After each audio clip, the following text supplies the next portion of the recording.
માથા ઉપર એણે હાથ ફેરવ્યો અને મોં સહેજ ફેરવ્યું. ખુલ્લા બારણામાંથી આવીને 3 છોકરા ફળિયામાં ઊભા હતા અને એક છોકરી બારણા વચ્ચે આવીને અટકી ગઈ. છોકરાઓ સામે જોયું. એણે જોયું 2 છોકરાએ ચડ્ડી પહેરી હતી, એકે પહેરી નહોતી. હવે ઘરે પહોંચ્યા પછી ઘણા બધા વિચાર કાંતિના મનમાં આવે છે. એ આજુબાજુ જોવે છે. માથા ઉપર એણે હાથ ફેરવ્યો, મોં સહેજ ફેરવ્યું. ઘર ઘણા વર્ષોથી બંધ હતું એટલે ખુલ્લા બારણામાંથી આવીને 3 છોકરા ફળિયામાં ઊભા હતા અને એક છોકરી બારણા વચ્ચે આવીને અટકી ગઈ. છોકરા સામે જોયું. એણે છોકરાએ ચડ્ડી પહેરી હતી, એકે પહેરી નહોતી. એટલે અહીંયા આગળ જ્યારે કાંતિ આવે છે ત્યારે ત્યાં ફળિયામાં રમતા છોકરાઓ પણ એને જોવા માટે ત્યાં આવી પહોંચે છે. ઉઘાડા બારણા સામે કાંતિ થોડી વાર જોઈ રહ્યો. બારણામાં ઊભેલી છોકરી એક બાજુ લપાઈ ગઈ. સારું થયું, નહીં તો હમણાં કંચન માસી આવત ત્યારે એને આઘી ખસેડી મૂકત. અત્યાર સુધી કંચન માસી ન આવ્યા એ નવાઈ કહેવાય. કાંતિ અમદાવાદથી ગમે ત્યારે ઘેર આવે, પાડોશમાંથી સૌ પહેલાં કંચન માસી જ આવી પહોંચતા. કાં પાર્વતીબોન, કાંતિ આવી ગયો ને? તમે નકામી એની ઉપાધિ કર્યા કરો છો. અને કાંતિને પૂછતા, શરીર તો સારું છે ને ભાઈ? તારી બાને કાગળ ટાઈમસર લખતો હતો? બિચારા લોહવાટ કરીને અડધા થઈ જાય છે. હવે ઘણા વખતે કાંતિ અહીંયા આગળ આવ્યો છે. ઘર ખોલે છે એટલે ખુલ્લા બારણાને જોઈને બધા જોવા આવે છે. ખાસ કરીને નાના બાળકો ત્યાં રમતા બાળકો જોવા આવે છે કે કોણ આવ્યું છે. કાંતિ ઉઘાડા બારણા સામે થોડી વાર જોઈ રહે છે. બારણામાં પાસે પેલી એક છોકરી ઊભી છે. એ યાદ કરે છે કે જો કંચન માસી યાદ કરે છે કે હજુ સુધી કંચન માસી દેખાયા નહીં. કારણ કે જ્યારે પણ એ અમદાવાદથી બા હતા ત્યારે જ્યારે પણ એ અમદાવાદથી ઘરે આવતો ત્યારે પાડોશમાં રહેતા કંચન માસી આવી પહોંચતા અને પછી કહેતા કે પાર્વતીબોન, કાંતિ આવી ગયો ને? નકામી તમે એની ઉપાધિ કર્યા કરો છો. અને પછી કાંતિને પૂછતા કે બેટા શરીર તો સારું છે ને તારું? અને કહેતા કે તું તારી બાને ટાઈમસર કાગળ લખતો હોય તો. ટાઈમસર એટલે કે ટાઈમસર કાગળ લખતો હોય તો. બિચારા લોહવાટ કરીને અડધા થઈ જાય છે. લોહવાટ એટલે કે દુઃખ, ચિંતા કરીને એ અડધા થઈ જતા હોય છે. કારણ કે જ્યારે પણ કાગળમાં વહેલું મોડું થાય ત્યારે પાર્વતીબાને ચિંતા થઈ આવે કે કાંતિ મજામાં તો હશે ને. એટલે કંચન માસી એને સલાહ આપે છે કે બેટા તું કાગળ ટાઈમસર લખતો રહેતો હોય તારી બાને તો એ આટલી ચિંતા કરે નહીં. પણ હજુ સુધી કંચન માસી દેખાયા નહોતા. કાંતિને માથા ઉપર ફરીથી હાથ ફેરવ્યો. કોણ જાણે કેમ એને લાગ્યું કે એના વાળ ધોળા થઈ ગયા હતા. અરીસામાં જોયેલ પોતાના ચહેરાની સ્મૃતિઓ ઉભરી આવી હશે. ફળિયામાં ઊભેલા છોકરાઓ એને લુખ્ખા ધોળા વાળ સામે જોઈ રહ્યા હતા. છોકરાઓ, શું તાકી રહ્યા છો? એને કહેવાનું મન થઈ ગયું. વાળ ધોળા થઈ જાય? હું કંઈ જુવાન નથી, 45 વટાવી ચૂક્યો છું. કાંતિને થયું કે આ ફળિયામાં ઊભેલા છોકરાઓ એના ધોળા વાળને જોઈ રહ્યા હશે. એને કહેવાનું મન થાય છે કે છોકરાઓ, તમે મારી સામે શું જોઈ રહ્યા છો?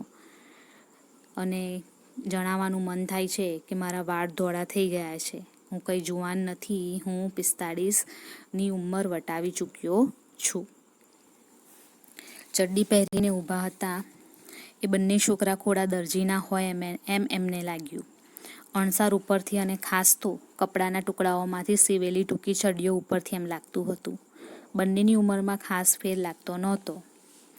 આ ચડ્ડી પહેરીને ઊભેલા જે છોકરાઓ હતા એમને જોઈને કાંતિને લાગ્યું કે આ ચોક્કસ ખોડા દરજીના છોકરાઓ હોવા જોઈએ. કેમ? તો કહે છે કે એમણે જે કપડાના ટુકડાઓમાંથી સીવેલી ચડ્ડી પહેરી હતી એના ઉપરથી એમને લાગ્યું. અને બંને છોકરાઓની ઉંમરમાં કાંઈ ફેર નહોતો. એમ તો મોટાની અને કાંતિની ઉંમરમાં પણ બહુ ફેર નહોતો. અને બંને નાના હતા ત્યારે ખોડા દરજી પાસે જ ચડ્ડીઓ સીવડાવતા હતા. પછી અંદરો અંદર બંને ઝઘડતા હતા. એકેય ચડ્ડી એકેયને થતી નહોતી. બા કહેતી, તમે જલ્દી મોટા થઈ જાઓ છો, એમાં દરજીનો બાપડાનો શું વાંક? બા પણ ખરી હતી. નવી ચડ્ડી અને મોટા થવાને શું લાગે વળગે? ઘણીવાર બાને સાચું કહી દેવાનું એને મન થતું હતું. તું કાપડ પૂરેપૂરું લઈ દેતી નથી ને ઉપરથી અમારો વાંક શું કાઢે છે?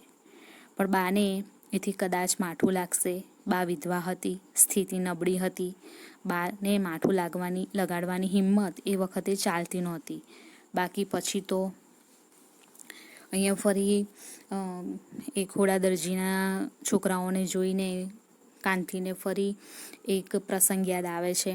એ કહે છે કે મારે અને મોટા ભાઈની ઉંમરમાં પણ કંઈ બહુ મોટો ફેર નહોતો અને આ ખોડા દરજી પાસે જ બા અમારી પણ ચડ્ડીઓ સીવડાવતા અને એકેય ચડ્ડી અમને થઈ નહોતી રહેતી. ત્યારે નવી સીવડાવેલી ચડ્ડી અમને ના થઈ રહે ત્યારે અમે બાને કહેતા તો બા અમને કહેતી કે તમે જલ્દી મોટા થઈ જાઓ છો, એમાં બિચારા દરજીનો શું વાંક? પણ કાંતિ કહે છે કે બા પણ ખરી હતી. નવી ચડ્ડી અને મોટા થવાને શું લાગે વળગે? પણ કહે છે કે ઘણી વખત અમને સાચું કહેવાનું મન થઈ જતું બાને કે તું પૂરું કપડું લાવી નથી આપતી એટલે. પણ એવું બાને ખોટું લગાડવાની હિંમત અમે કરતા નહોતા, કારણ કે બા એ વખતે વિધવા હતી, પાછી સ્થિતિ પણ નબળી હતી, એટલે આર્થિક સ્થિતિ કંઈ સારી નહોતી. એટલે એ વખતે બાને ખોટું લાગે એવી હિંમત અમારને ચાલતી નહોતી. એટલે જ્યારે પણ બા ચડ્ડીઓ સીવડાવતી, નવી ચડ્ડીઓ હોવા છતાંય એ ચડ્ડીઓ અમને થઈ રહેતી નહોતી, કેમ કે બા કાપડ ઓછું આપતી હતી એટલે. કારણ કે સ્થિતિ એટલી સારી નહોતી કે બા પૂરેપૂરું કાપડ લાવી શકે અને અમારી માટે ચડ્ડીઓ સીવડાવી શકે. એમ તો બા મોટાને તેડતી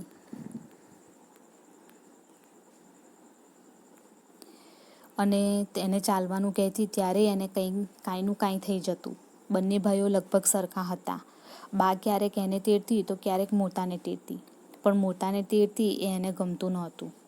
કંચન માસી પણ ક્યારેક બાને કહેતા, પાર્વતી બોન, આ નાનાને તેડો છો એ તો જાણે ઠીક, પણ મોટા ઢગાને શું કામ તેડો છો? કાંતિનું મન એ શબ્દો વર્ષો સુધી ઘૂંટતું રહ્યું. બા મોટાને ફટવતી હતી અને મને અન્યાય કરતી હતી. કાંતિને યાદ આવે છે કે ઘણી વખત એવું બનતું કે બા મોટાને તેડતી અને પોતાને ચાલવાનું કહેતી.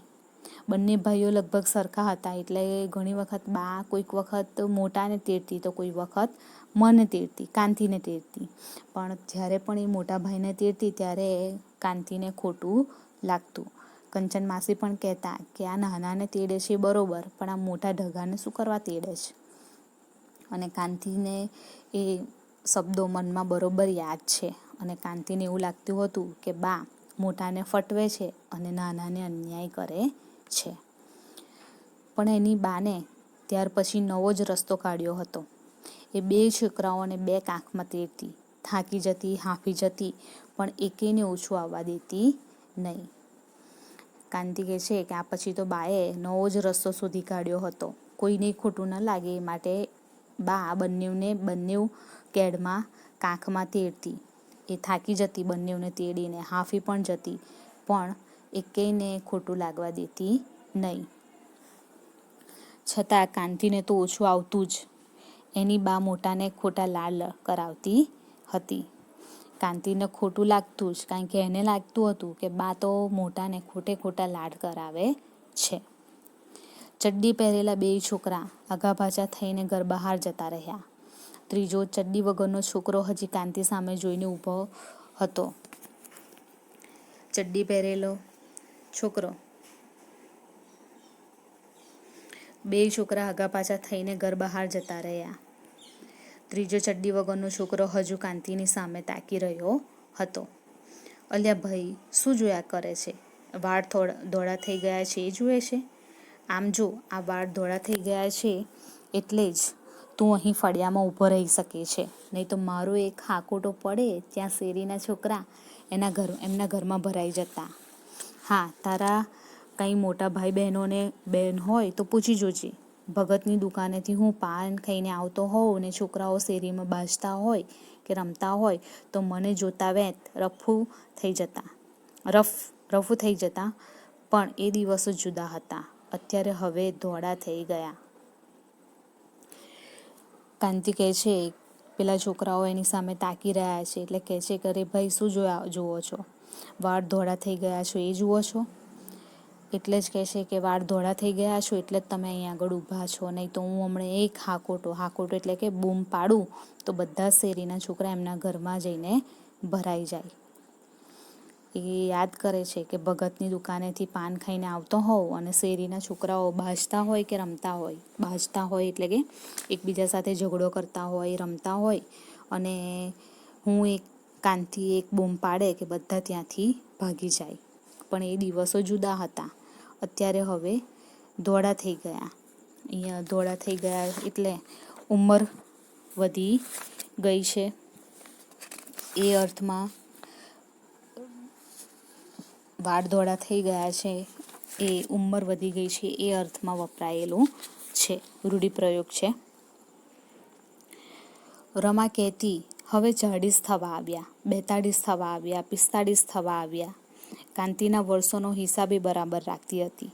અડધી જિંદગી વીતી ગઈ, માથે ધોળા આવી ગયા. જિંદગી કંઈ માણી નહીં. ડોસી ડાબલો રાખી બેઠા છે, પૈસા એમના ગળેથી છૂટતા નથી. રમા અહીંયા આગળ કાંતિની પત્ની છે. એ કહેતી કે હવે 40 થવા આવ્યા, 42 થવા આવ્યા, 45 થવા આવ્યા. કાંતિના વર્ષોનો હિસાબ એ બરોબર રાખતી. અડધી જિંદગી વીતી ગઈ હતી, માથે ધોળા આવી ગયા હતા, પણ એમણે જિંદગી માણી નહોતી. એમના મતે એવું હતું કે ડોસી પાસે રૂપિયા છે, પૈસા છે અને એ પૈસા એમને છૂટતા નથી. કાંતિને કહેવાનું મન થતું હતું કે બા પાસે પૈસા ક્યાંથી હોય? વિધવા બાઈ, 2 છોકરા ઉછેરીને મોટા કર્યા, ભણાવ્યા, પરણાવ્યા, એમની પાસે હોય જ શું? અને ધારો કે એની પાસે પૈસા હોય તો પણ એ આપણા રડેલા તો નથી જ ને. આપણે જિંદગી માણવી હોય તો આપણે કમાવવું જોઈએ. જ્યારે રમા ગણાવતી એમને કે બા પાસે આટલા બધા પૈસા છે, એ કોઈને વાપરવા આપતા નથી, પોતાના ગળેથી છૂટતા નથી, એવું બધું ગણાવતા રમા, ત્યારે કાંતિને કહેવાનું મન થઈ જતું રમાને કે બા પાસે પૈસા ક્યાંથી હોય? બા તો બિચારી વિધવા, 2 છોકરાને મોટા કર્યા, ઉછેરીને ભણાવ્યા, પરણાવ્યા, તો એની પાસે પૈસા ક્યાંથી હોય? અને જો એની પાસે પૈસા હોય તો પણ એ આપણે રડેલા નથી ને. રડેલા એટલે કે આપણે કમાયેલા નથી.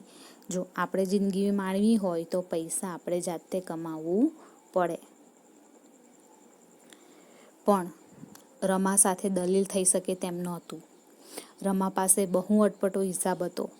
પરણ્યા પછી બીજા જ વર્ષે કાંતિ અને રમા ગામડું છોડીને અમદાવાદ ગયા હતા. મોટો એ વખતે બા સાથે રહેતો હતો. કાંતિને એ વખતે મિલમાં નોકરી હતી. કાંતિ દર મહિને બાને પૈસા મોકલતો હતો. એની એ ફરજ હતી. 2-1 વર્ષ માંડ પૈસા મોકલ્યા હશે, પછી મિલની નોકરી છૂટી ગઈ અને બા સાથેથી મન પણ વછેડાઈ ગયું. ગાય પાસેથી વાછરડાને વાળી લે એમ ખૂબીથી રમાએ એને વાળી લીધો હતો. પણ જિંદગીના એ 2 વર્ષ કાંતિએ બાને પૈસા મોકલ્યા એનો હિસાબ રમા પાસે અટપટો હતો. એ કહેતી કે આપણે પૈસા મોકલ્યા એટલે જ ડોસી મૂડી કરી શક્યા, નહીં તો એમની પાસે શું હતું? રમા પાસે દલીલ થઈ શકે એવું નહોતું. રમાનો હિસાબ બહુ અટપટો હતો. પરણ્યા પછી એવું કહે છે કે બીજા જ વર્ષે કાંતિ અને રમા ગામડું છોડીને અમદાવાદ જતા રહ્યા હતા. એ વખતે બા મોટા સાથે રહેતા હતા. કાંતિને મિલમાં નોકરી મળી હતી અને કાંતિ બાને દર મહિને પૈસા મોકલતો હતો. એની ફરજ હતી. 2-1 વર્ષે માંડ પૈસા મોકલ્યા હશે, પછી મિલની નોકરી છૂટી ગઈ. પણ જિંદગીના એ 2 વર્ષ કાંતિએ બાને પૈસા મોકલ્યા એનો હિસાબ રમા પાસે અટપટો હતો. એ કહેતી કે આપણે પૈસા મોકલ્યા એટલે જ ડોસી મૂડી કરી શક્યા, નહીં તો એની પાસે શું હતું? રમાને એવું હતું કે એમણે 2 વર્ષ જે પૈસા મોકલાવ્યા એના લીધે જ આ ડોસી પૈસા કરી શકી, બાકી ડોસી પાસે કશું હતું જ નહીં. અને એમ કહી અને એનો જે હિસાબ હતો એ ઘણો અટપટો હતો. રમાનો ઘણું બધું જ્યારે પણ વાત નીકળે ત્યારે એ બધું ગણાવતી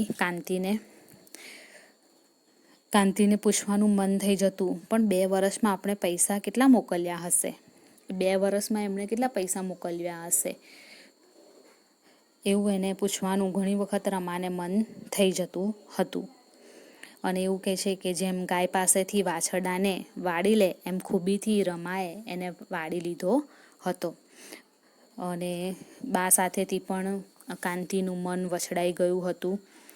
પૈસા પણ મોકલતો, 2 વર્ષ મોકલ્યા, પછી એ મોકલતો નહોતો કે બાને ટાઈમસર પત્ર પણ લખતો નહોતો, યાદ પણ કરતો નહોતો. પણ રમા જુદો જ હિસાબ ગણાવતી હતી. આપણે જે પૈસા મોકલ્યા એમાં ડોસી તાણી તુશી પૂરું કરતા હશે અને પોતાની કમાણીનું બધું બચાવતા હશે. એ કંઈ ઓછા કસબી નહોતા. વડી, પાપડ, ગોદડા, ગાદલા, ભરત, ગૂંથણ કેટલું જાણતા હતા. કમાણી સારામાં સારી હતી એટલે તો મોટાભાઈ એમની સાથે ગદરી ખાતા હતા ને.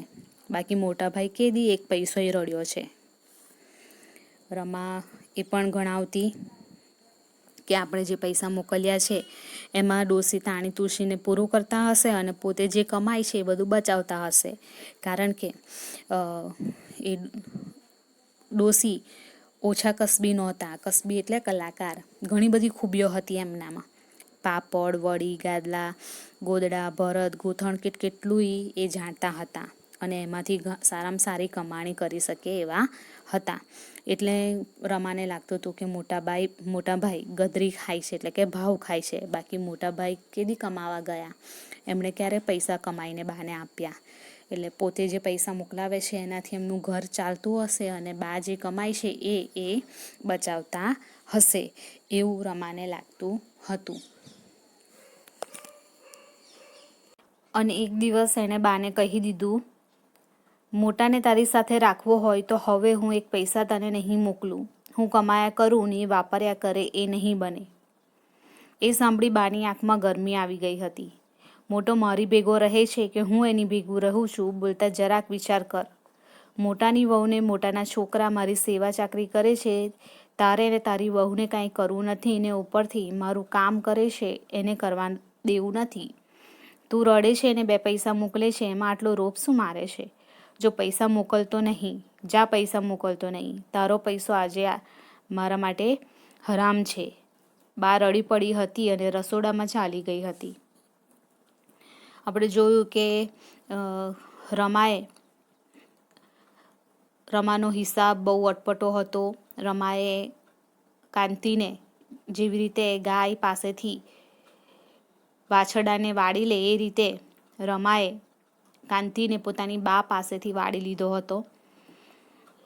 અને એક દિવસ કાંતિએ પણ બાને કીધું હતું કે જો તારે મોટાને તારી સાથે રાખવો હોય તો હું પૈસા નહીં મોકલું. ત્યારે બા ખૂબ ગુસ્સે થઈ ગઈ હતી. આંખમાં ગરમી આવી જવી એટલે ગુસ્સે થઈ જવું. અને એમણે કહી દીધું હતું કે મોટા મારી સેવા ચાકરી કરે છે, મોટા અને એના છોકરા એની વહુ મારી સેવા ચાકરી કરે છે, એ તને ગમતું નથી. તું કમાય છે અને પૈસા મોકલે છે એમાં આટલો બધો રોપ શું મારે છે? અને પછી કીધું હતું કે જા, મારે તારો એક પૈસોય જોતો નથી. અને બા રડી પડી હતી. કાંતિને થોડા દિવસ તો ચેન પડ્યું નહોતું. પણ પછી રમાએ મલમપટ્ટા કરી બધું ઠીકઠાક કરી દીધું હતું. એ બનાવ બન્યા પછી કાંતિનું અમદાવાદથી વતનમાં આવવા જવાનું ઓછું થઈ ગયું હતું અને પછી તો સાવ બંધ થઈ ગયું હતું. પછી જો કે બા સાથે થોડોક વખત મનમેળ પણ થયો હતો અને ક્યારેક એ પૈસા પણ મોકલતો હતો. અને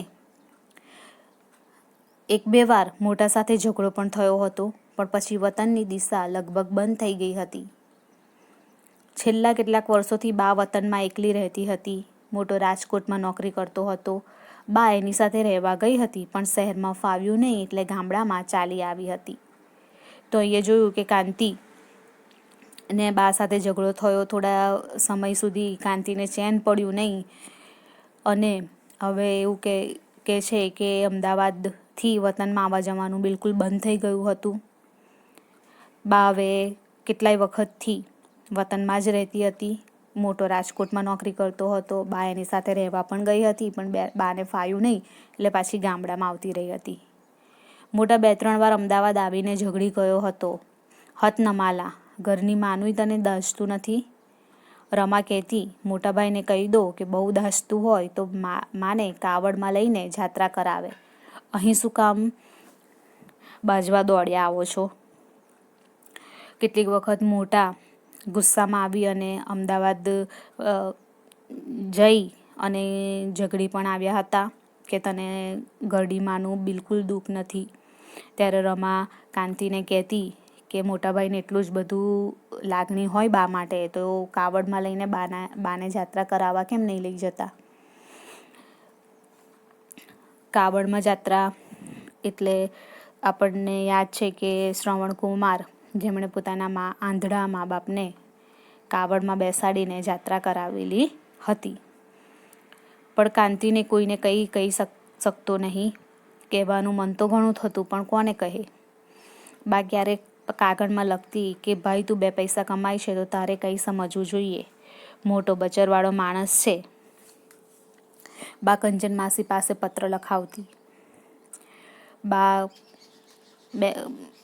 પત્ર લખતી ત્યારે કહેતી, પત્રમાં લખતી કે ભાઈ તું કમાય છે તો તારે સમજવું જોઈએ, તારે થોડા પૈસા મોકલાવા જોઈએ. મોટો તો બચરવાળો માણસ છે. બચરવાળો માણસ એટલે કે બાળકોવાળો માણસ છે, એટલે એની જોડે પૈસા બચે નહીં. પણ તારે તો બાળકો નથી અને તું કમાય છે તો થોડા પૈસા તું મને મોકલે તો સારું. રમા પત્ર વાંચીને તરત જ કહેતી, તમારી બા મને વાંજણી કહે છે. ડોશીના કહેવાનો અર્થ તમે સમજ્યા? તમારે કોઈ છોકરું છયું નથી, પૈસા કમાવશો એ કોના માટે? આખરે તો બધું મોટા ભાઈના છોકરાને જ જવાનું છે ને, એટલે અત્યારથી સમજો તો સારું. પણ હું એક પૈસોય મોટાના છોકરાઓને આપવાની નથી. ભલે મારે છોકરું ન હોય, ભલે હું વાંજણી હોઉં, દાન ધર્મ કરી દઈશ, નદીમાં નાખી દઈશ, બીજા કોઈને આપી દઈશ. ડોશીના વેણ તો જુઓ, કેવા વેણ લખે છે. રમા પત્ર વાંચતી અને ગુસ્સે થઈ જતી અને કહેતી કે તમારી બા મને વાંજણી કહે છે. વાંજણી એટલે કે જે સ્ત્રીને બાળકો ન થતા હોય તે. અને કહેતા કે જો ડોશી મને કેવા વેણ કહે છે. વેણ એટલે શબ્દો. અને કહેતી કે આપણે છોકરા છૈયા નથી અને જે કમાઈએ છીએ એ આખરે મોટા ભાઈના છોકરાઓને જ મળવાનું છે. પણ હવે તો હું એક પૈસોય કોઈને આપવાની નથી.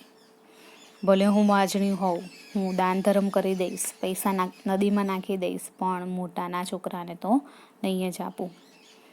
પણ રમા દામ ધર્મ કરવા ન રોકાણી ને નદીમાં પૈસા નાખી દેવાય ન રોકાણી. અને પૈસા કાંતિ પાસે હતાય ક્યાં? પણ કેવું બની ગયું, જાણે એક સપનું આવીને ઉડી ગયું. રમા ઉડી ગઈ, ગીધ ઉડી જાય એમ ઉડી ગઈ. એક દિવસ કંચન માસીનો કાગળ આવ્યો. કાંતિને માલુમ થાય કે પાર્વતી બોન બહુ માદા છે, પથારીમાં છે, તને ઝંખે છે, જલ્દી આવજે. કાગળ વાંચીને રમાએ જંગ માંડ્યો. બધું ખોટું, પૈસા પડાવવાના ધંધા. કાં તો અહીં અમદાવાદ આવવું હશે દવા કરાવવા, પણ અહીં મારી તબિયતનું ઠેકાણું નથી, ત્યાં હું એમનો ઢસરડો ક્યાંથી કરું? કાંતિ કહે છે કે રમા તો દાન ધર્મ કરવા પણ ન રોકાઈ કે પૈસા નદીમાં નાખવા પણ ન રોકાઈ. એક દિવસ કંચન માસીનો કાગળ આવ્યો. એમાં લખ્યું હતું કે બાની તબિયત બહુ ખરાબ છે અને એ તને મળવા માંગે છે. પણ આ વાંચીને રમા ગુસ્સે થઈ ગઈ હતી અને એણે કીધું કે અહીં તો મારી તબિયતનું ઠેકાણું નથી, ત્યાં એમના ઢસરડા હું ક્યાંથી કરું? રમાને લાગ્યું કે પૈસા પડાવવાના ધંધા છે, ડોશી ખોટું બોલે છે, એને અમદાવાદ આવવું હશે.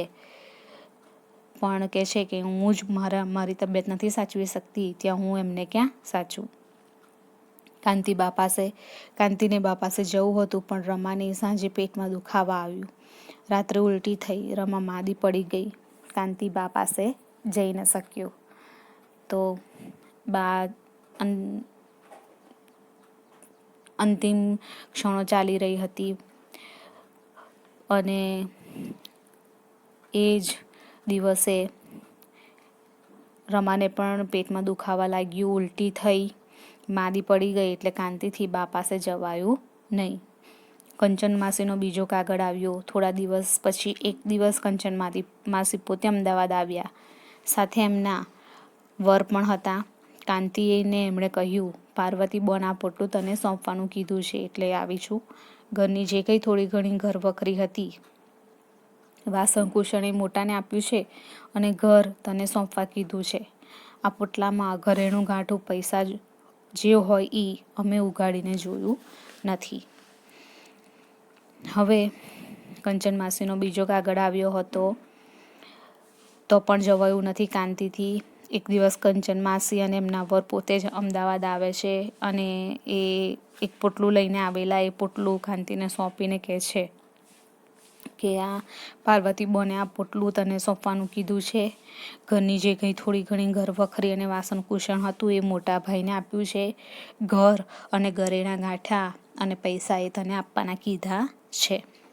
કાંતિ મૂંગો રહ્યો. કંચન માસી અને એમના વર પોટલું સોંપીને આવ્યા હતા એવા જતા રહ્યા. કાંતિ એમને ચા પાણીનું પણ પૂછી શક્યો નહોતો, કશું જ બોલી શક્યો નહોતો. રમા એ વખતે માંદી હતી, ખાટલામાં હતી. એ બોલી હતી, આવાને કંઈ સોંપાતું હશે? ડોસી જેવી મૂરખ કોઈ નહીં હોય. પોટલીમાં કોઈ પૈસાને ઘરેણા રાખતું હશે? આમાંથી લઈ લેતા વાર કેટલી? કાંતિને કહેવાનું મન થયું, આ કંચન માસીને તું ઓળખતી નથી રમા. એ દિવસે કંચન માસી આવ્યા એ દિવસે કાંતિથી કંઈ બોલાયું નહોતું. કંચન માસી જેવા આવ્યા હતા એવા જ પાછા પણ જતા રહ્યા અને કાંતિ એમને ચાનું પણ પૂછી શક્યો નહોતો. એ વખતે રમા માંદી હતી, ખાટલામાં હતી અને એણે કીધું હતું કે આ ડોસી કેવી મૂરખ છે કે ગમે તેને પોટલું દાગીનાવાળું પોટલું સોંપે છે, એમાંથી એમ કોઈ કશું લઈ લે તો ખબર પણ પડે નહીં. ત્યારે કાંતિને કહેવાનું મન થઈ ગયું હતું કે રમા તું હજી કંચન માસીને ઓળખતી નથી. પણ રમા કાંતિને એની 7 પેઢીની ઓળખાણ આપી રહી હતી. ઘરની બધી ઘર વખરી મોટાભાઈને સોંપી. જોયું ને તમારી ડોસીનું કૂડ કપટ.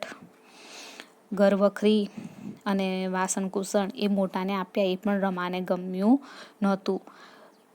કાંતિને મકાન, ઘરેણાં, પૈસા આટલું બધું આવ્યા છતાંય રમા એ ઘર વખરી અને વાસણો જે મોટા ભાઈને સોંપેલા હતા એનું એને દુઃખ હતું. જે મળ્યું છે એમાં એને આનંદ નહોતો. કાંતિએ નીચે જોઈ પોટલું ખોલ્યું હતું. એમાં પૈસા હતા. એ બરાબર અણીના વખતે એને કામ લાગ્યા. રમા માંદી હતી. સાચું ખોટું કરતા જાણે સાચોસાચ માંદી થઈ ગઈ હતી. એની દવા માટે પૈસા નહોતા.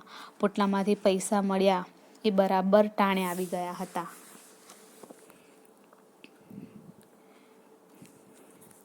રમા માંદી પડી હતી અને પોટલામાં જે પૈસા હતા એ પૈસા એ ખરા સમયે કામમાં લાગ્યા હતા. રમા બચી નહોતી. તેની માંદગી વધતી ગઈ હતી. દવાખાનામાં દાખલ કરવી પડી હતી.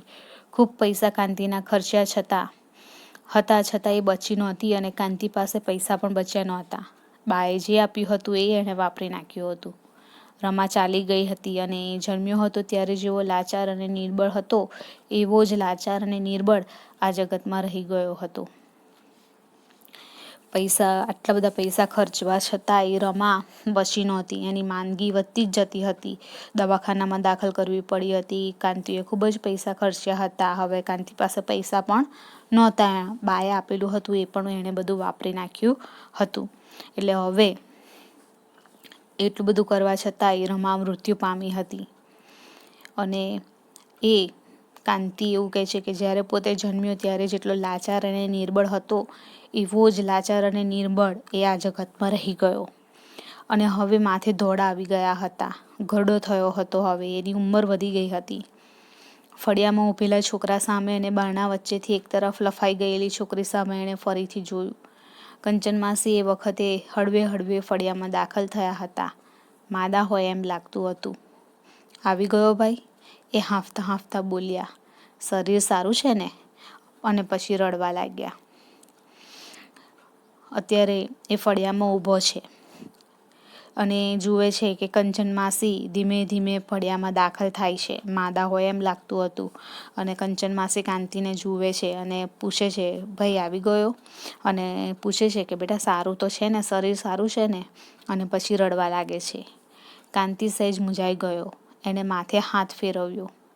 કંચન માસી બોલ્યા, મને તો હવે પગે વા આવ્યો છે, બહુ હાલી ચાલી શકાતું નથી.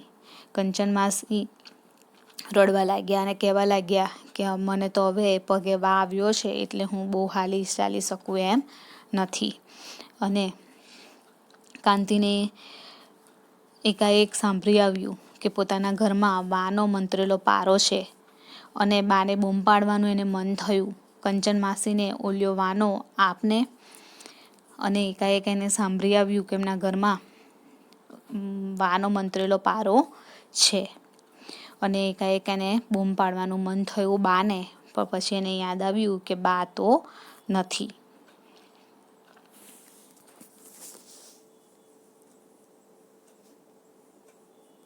કાંતિને એકાએક સાંભળી આવ્યું, અરે માસી, આપણા ઘરમાં વાનો મંત્રેલો પારો છે અને બાને બૂમ પાડવાનું મન થયું. બા, કંચન માસીને ઓલ્યો વાનો આપને. કંચન માસીએ કીધું કે મને હવે તો વા આવે છે એ સાંભળી અને કાંતિને એકાએક સાંભળી આવ્યું, યાદ આવ્યું કે એમના ઘરમાં એક મંત્રેલો પારો છે વા માટે. એટલે એને માને બૂમ પાડવાનું મન થયું કે બા, કંચન માસીને પેલો વાનો પારો. પણ તરત જ એમને યાદ આવ્યું કે બા તો મૃત્યુ પામી છે. એને રસોડા તરફ મોં ફેરવ્યું. એકાએક એના નીચેથી ધરતી જાણે ધ્રુજી ગઈ. એની બા ક્યાં રસોડામાં હતી.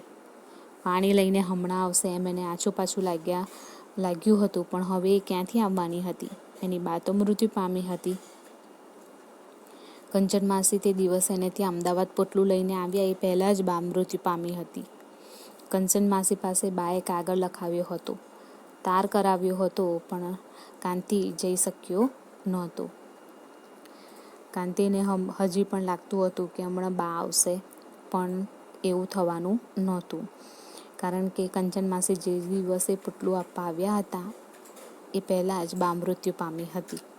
એટલે હવે બા એની પાસે આવવાની નહોતી. પણ બાને ક્યારેય રીસ ચડતી નહોતી.